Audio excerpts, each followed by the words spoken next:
që mund të fitojë. Partia Demokratike fatkeqësisht në këto zgjedhje nuk frymëzoi qytetarët. As nuk ishte realisht një subjekt ose një parti ose një aleancë që mund të vinte në pushtet. Domethënë, kjo duke qartë edhe në artikulimin e tyre, duke qartë edhe në vlerësimin që kishin qytetarët, gjithë sondazhet e bëra, edhe në vetë retorikën e Partisë Demokratike, duke qartë që nuk ishte një parti që e kërkonte fitore. Dhe qytetarët nuk është se vlerësojnë Ramën, se le çfarë thonë që e vlerësojnë Ramën edhe e duan Ramën, nuk ka lidhje fare. Qytetarët kanë bërë një qendrim duke pas një subjekt politik që nuk frymëzon dhe që kërkon të sjellë të kaluarën, duke mos se veshur as me kostum të ri, po duke lënë të kaluarën ashtu siç është. Me zhele, po themi, e cila nuk ka ndryshuar dhe nuk është transformuar në këto vite, më mirë thot, po qëndrojmë në status quo dhe sepse dim se çka kemi përballë, se sa të sjellim prapë të kaluarën që me zor e larguam në 2013. Por Partia Demokratike nuk duhet të bënte zgjedhjet duke u marrë me Edi Ramën, duke pas si yllin polar të politikës së Edi Ramën. Partia Demokratike për të frymëzuar qytetarët duhet merresh me qytetarët. Çka do të thoshte? Nuk duhet ndjekë retorikën Partia Demokratike të Edi Ramës. Nuk mund të ndjekë Edi Ramën hap pas hapi, këmbë këmbës. Partia Demokratike do të merret me qytetarët. T'i vë qytetarëve aty në shtëpi ku është. Do i vë qytetarëve të dëgjoj hallet e tyre, problematikat e tyre, ndjesitë e tyre. Ti shpjegoj programet e tyre. Këta u morën 2 javë, jo po tha Rama një fjalë, jo po tha Rama pse e tha këtë fjalë, jo pse reagojnë qytetarët. Lërë më Ramën në punë vetë, mos u merr me atë. Detyroi Ramën, detyroi ministrat e Ramës, detyroi njerëzit politikë të Ramës që të kërkojnë të vinë debat me ty. Domethënë, duke u bërë ti i domosdoshëm në artikulimin politik, duke u bërë ti faktor në artikulimin politik, do detyronte majorancën të kërkonte të bënte debat me opozitën. Çka ndodh?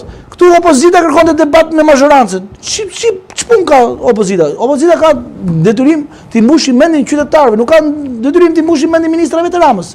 Rama duke u kërcënuar nga opozita dhe nga hecja përpara opozitës dhe retorikës saj politike dhe programit saj, do ishte detyruar të sillte kalorësit ose oficerët e tij politik në debat me opozitën për t'i treguar qytetarëve diferencat midis dy subjekteve. Dhe Partia Demokratike e ka shembullin. Ka fituar Partia Demokratike se këtu ka fituar shumë vite. Jo, ka fituar dhe këto zgjedhje. Në zonat të veçanta.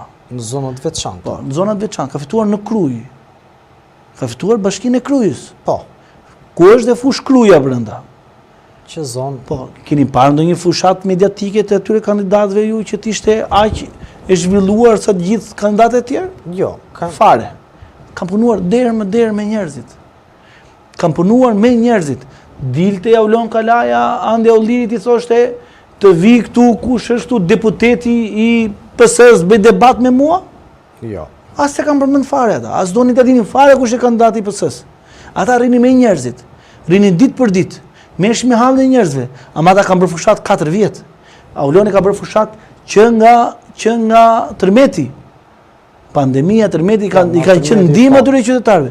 Andi Olliri ka qenë për ditë në protestën e banorëve për mbylljen e autostradës. Kjo tregon angazhim opozitar.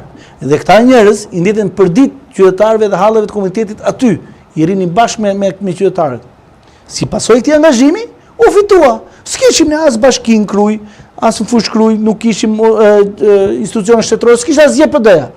E këta ishin njerëzit që kanë harxhuar më pak në fushat. Kanë bërë një fushat super modeste, pa tamtame, pa media, as vetëm në komunikime me qytetarët, dhe me komunikimet virtuale në Facebook edhe në rrjetet sociale. Asnjë gjë tjetër. Ama fituam. Fituam kavaj. Fituam Mirdit. Fituam në Has. Fituam në Puk, në Fusharrës. Fitoi Partia Demokratike.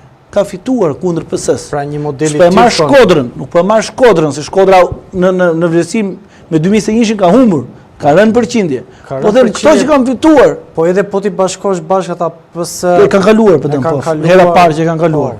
Po un po them kjo është fushata.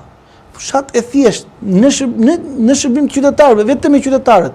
Nuk ka nevojë as për Laç Civita, nuk ka nevojë as për këta strategët magjistare që ishin këta, ka nevojë për angazhim. PD-ja këtë nuk e kishte. Nuk e kishte këtë fushat, po ka vite që nuk e ka më.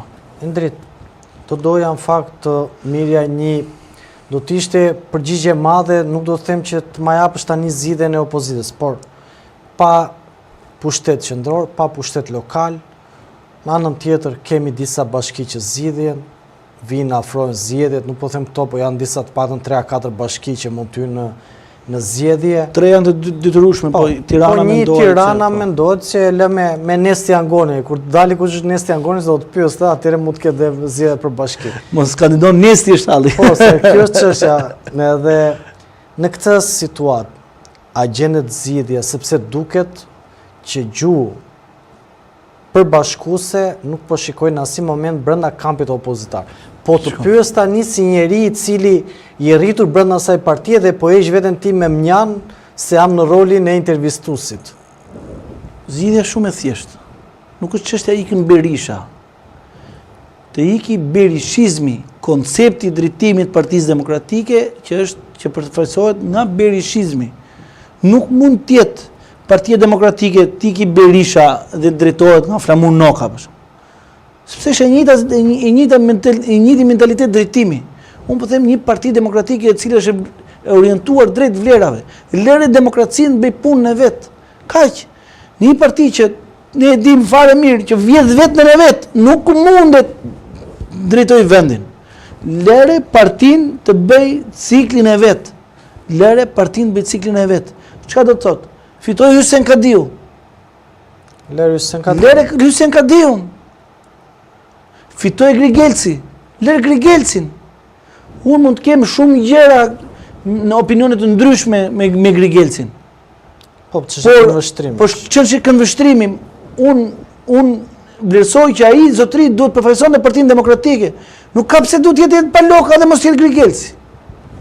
Ka më shumë dëshirë Grigelci për punuar, ka më shumë vullnet për punuar, e ka më shumë pasion, e ka zjarrin brenda vetes 10 herë më të madh se pa loka Flamur Noka për të qenë deputet. Thonë se një prej deputetëve të Partisë Demokratike, po si kanë nxjerrë akoma, thonë se sa ka mbaruar fushata ka bërë makinë 3. Po nuk e kanë nxjerrë akoma ç'a marke, se po hulumtojmë që edhe ta shikojmë. Mund të jetë Volvo për shkak. Mund të jetë Volvo thua. Pa e dinga sefa që ç'a makine pas kanë marrë. Po mirë, mbi këto premisa ata do duhet se komoditeti lodhja bën vetëm fushat dhe do një makinë që të jetë rehatuse. Po e lartë, po të jetë rehatuse, Volvo është e rehatshme. Edhe kur e merr pak vit prodhimi që nuk është e re, përsëri të jep ato komoditetet. Shiko. Problemi është që lëre PD-n të bëj punën e vet. Berisha do të lejë demokratët bëjnë punën e vet. I kemi pas debatën e në forum rinor, ne jemi rrit mes konfliktit. Kur kam qenë unë PD, domethënë kur kam qenë forum rinor, se në PD nuk me njëri nga PD, se fatmirësisht nga angazhimi se. Jo, as nga angazhimi, jo, më angazhim aktiv, domethënë aty brenda strukturave nuk kam. Që prej një viti nuk kam, po kur kam qenë forum rinor, rinor, morën vullën. Patjetër, kisha vënë një bas publik, mbajta basin publik. Për mua, atë që ka them, mundohem të zbatoj deri në fund edhe kam respekt ndaj vetes më së pari se sa ndaj të tjerëve. Po, unë them që ne kemi qenë forum, kemi pas debate më të jashtëzakonshme të brenda, në zgjedhje, kontestime, konflikte nga më të ndryshmet. Po kjo e bënte të bukur forum rinor. Kjo e bënte forcën më të madhe zhvilluese në partitë politike. Ishte forca më demokratike që kishte çdo subjekt zgjedhor. Domethënë ne ishim energjia, ne ishim motori i Partisë Demokratike. Me gjithë problematikat që kishim brenda, me gjithë konfliktet që kishim brenda. Edhe nga i forum rinor ka dalë elita e politikës shqiptare. Drejtonte Skolol Dashi, Kelt Kryeshë, sekretari i përgjithshëm, so kolega gjithë kanë qenë elita në kohën që kemi qenë ne në forum, unë kam qenë fëmijë, kam qenë 17 vjeç, 18 vjeç. Flitet vitet 2005, 2004, 2005, 2006 deri në 2009. Deri në 2010. Pastaj aty filloi edhe degradimi i forumit rinor, u mundua miku